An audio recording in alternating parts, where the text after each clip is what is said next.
সর্বনাশ করে ফেলবে, আমার সব তছনছ করে ফেলবে। আসিয়া বলল, তুই একটা গাধা, তুই দেখ এই শিশুটা আমাকে কি সুন্দর করে আদর করে। আসিয়া মুখ নেন, মুসা আলাইহিস সালাম খুব সুন্দর করে আদর করে দেন। ফেরাউন মুখ দিয়েছে কি দিয়ে? কি দিয়ে? থাপ্পড় দিয়ে। এখন থাপ্পড় যে কি জোর এটা ফেরাউন না বুঝছে। ফেরাউনে কয়, আসিয়া তুই যাই কস, এত ছোট্ট ছেলের হাতে এত শক্তি কেন?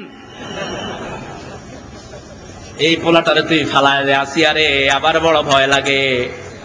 কয়, তুই একটা গাধা, আগুন জ্বালা, মোমবাতি জ্বালা, আর খালি মোমবাতি দুটি জ্বালা, দেখবি ওই আগুনটাই ধরবে। এটা শিশু। এটা কি শিশু? মুসা আলাইহিস সালাম ধরতে গিয়েছিলেন এমনি খালিটা, কিন্তু জিবরাইল আমিনুল্লাহ হাতটাকে আগুনের কাছে দিয়ে দিলেন। আল্লাহু আকবার, যাতে এটা প্রমাণিত হয় উনি শিশু। উনি কি?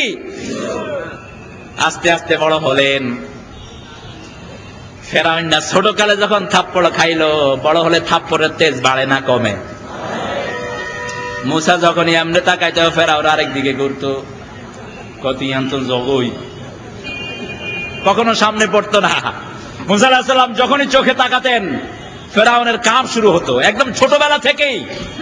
এর মধ্যে যখন তিনি যৌবনে পদার্পণ করলেন, মুসার বাবুর্চি মিশরের বাজারে তরকারি কিনে একজন লোকের পয়সা দিচ্ছিল না, মুসা আলাইহিস সালাম সেখানে হাজির। এই পয়সা দে, ওটা পয়সা দে। আরে শুনো না, আই ফেরাউনের বাবুর্চি। তো মুসা বললেন, আই ফেরাউনের ঠাকুর, আই ফেরাউনের মালিক। আলহামদুলিল্লাহ কন, ওই বাড়ির মালিক আমি, ঠিক কিনা বলেন? পয়সা দে। সকল নবী মুসলিমের পক্ষে থাকেন, কারণ পৃথিবীতে সব নবীকে আল্লাহ মজলুম বানিয়েছেন, ঠিক কিনা? জালেমের পক্ষে কোন নবী নাই। এক থাপ্পড় মারলেন, এক থাপ্পড়ে লোকটা কি হয়ে গেল? কি হইল? মারা গেলেন। এবার ফেরাউন 144 ধারা জারি করলো, মুসা আলাইহিস সালামকে যেখানে পাও ধরে আনো। এক থাপ্পড়ে মানুষ মেরে ফেলাইছে, আমারও মেরে ফেলে। মুসা আলাইহিস সালাম হিজরত করলেন, অনেক লম্বা ঘটনা। শুআয়ব আলাইহিস সালামের মেয়েকে তিনি বিবাহ করলেন। আল্লাহু আকবার। আল্লাহর কি ফয়সালা, হাতে শক্তি বেশি না কম? কোন নবী দুর্বল ছিলেন না। কোন নবী দুর্বল, কোন নবী পেটুক ছিল না। যেগুলো ফ্যাট বড় দেখবা, এগুলো নবীর সুন্নাত থেকে খারিজ। শুধু খায় আর হাঁটতেও পারে না, বিরাট চেয়ারে ডাকাতের মতো বসে থাকে, ঠিক না বলেন? সব নবীরা যুদ্ধ করতেন। বিশ্বনবী সাল্লাল্লাহু আলাইহি সাল্লাম বলতেন, জান্নাতের 40 জন তরুণের শক্তি একা আল্লাহ আমার শরীরে দান করেছেন। জান্নাতের 40 তরুণ মানে হলো পৃথিবীর 4000 মুহাম্মদ আলীর শক্তি একা আল্লাহ বিশ্বনবীর শরীরে দান করেছেন। আমার নবী সাল্লাল্লাহু আলাইহি সাল্লাম যখন হাঁটতেন, সাহাবায়ে কেরাম পিছনে দৌড়াতেন। পিছনে কি করতেন? দৌড়াতেন। আর বিশ্বনবী যখন হাঁটতেন, মনে হতো উপরের থেকে নিচের দিকে নামছেন, মানে পাতার উপরে হাঁটতেন, নরমাল হাঁটা হাঁটতেন না। মুসা আলাইহিস সালাম ওখান থেকে আসলেন, হাতে একটা লাঠি। আল্লাহ জিজ্ঞেস করলেন, ওয়ামা তিলকা বিয়ামিনিকা ইয়া মূসা? ক্বালা হিয়া আসা আতাওয়াক্কাউ আলাইহা ওয়া আহুশশু বিহা আলা গনামি ওয়া লিয়া ফিহা মাআরিব উখরা। সুবহানাল্লাহ বলেন। ও মূসা, what is in right hand? তোমার ডান হাতে কি? নবীরা ডানপন্থী, এই জন্য ডান হাতে। আলহামদুলিল্লাহ বলেন। আমরা কোন পন্থী? চিৎকার করে বলেন, আমা তিলকা বিয়ামিনিকা ইয়া মূসা। বাম হাতে থাকতেও তো আল্লাহ বলতে পারতেন, আমা তিলকা বিয়াসিরিকা ইয়া মূসা। হে মূসা, তোমার বাম হাতে কি? এটা বললেন না। নবীদেরকে ডানপন্থী আল্লাহ করেছেন, আর কিয়ামত পর্যন্ত যত লোক জান্নাতি হবে সবাই হলো ডানপন্থী, আর যতগুলো জাহান্নামী হবে সবাই কোনপন্থী? জশ্ন জুলুসে যারা নেতৃত্ব দেয় তারা কোনপন্থী? মিলায় নেন, খাতায় খাতায় মিলায় নেন। একদিন মিছিল করেই শেষ। কোনদিন আল্লাহ দানের পক্ষে এরা কথা বলে নাই, ঠিক কিনা? কোনদিন বিশ্বনবী সাল্লাল্লাহু আলাইহি সাল্লামের উহুদ, বদর, তায়েফের একটা ঘটনা এরা বলে নাই।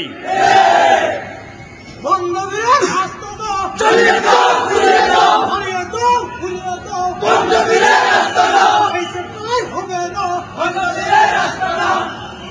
বাংলাদেশ একটা সরল সহজ দেশ, আমাদের দেশের লোকেরা সবচেয়ে ভদ্র, ঠিক কিনা?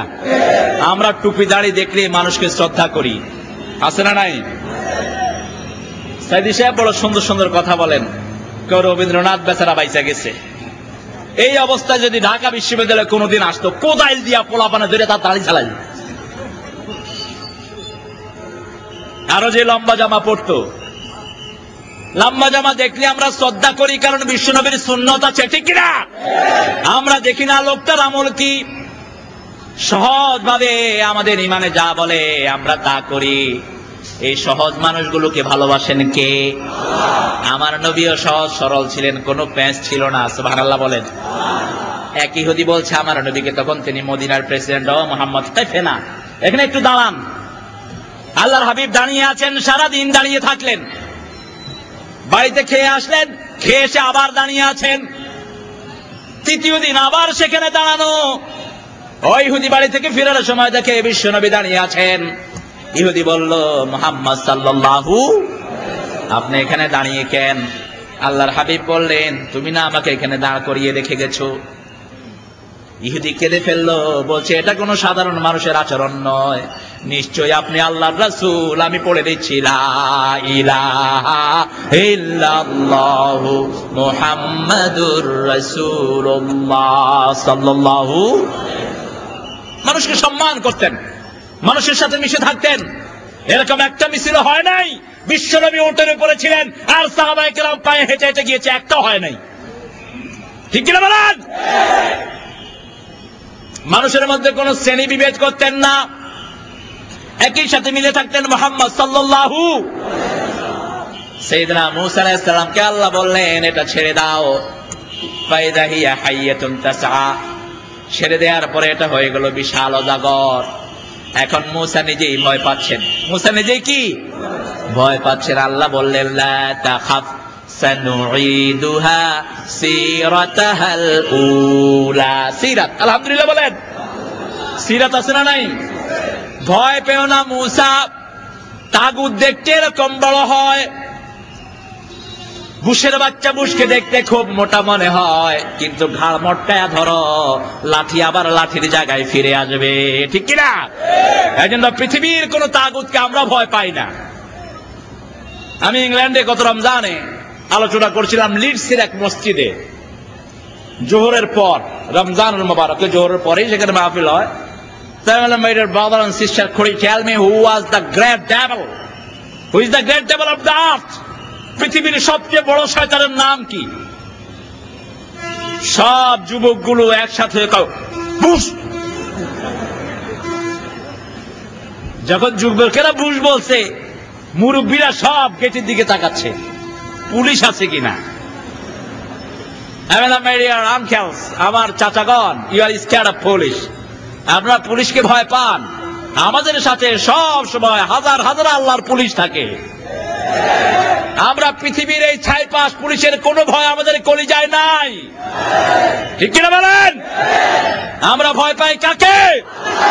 এই জন্য সব ভয় আমাদের পায়ের তলায় থাকে। সাইয়েদনা মূসা আলাইহিস সালাম ধরলেন, লাঠি হয়ে গেল। সেই লাঠির শুরু থেকে শেষ পর্যন্ত বোঝানোর জন্য আল্লাহ সিরাত শব্দটি ব্যবহার করেছেন। ইতিহাসে বিশ্বনবীর যত আলোচনা হয়েছে সবগুলোর নাম সিরাত। সবগুলোর নাম কি?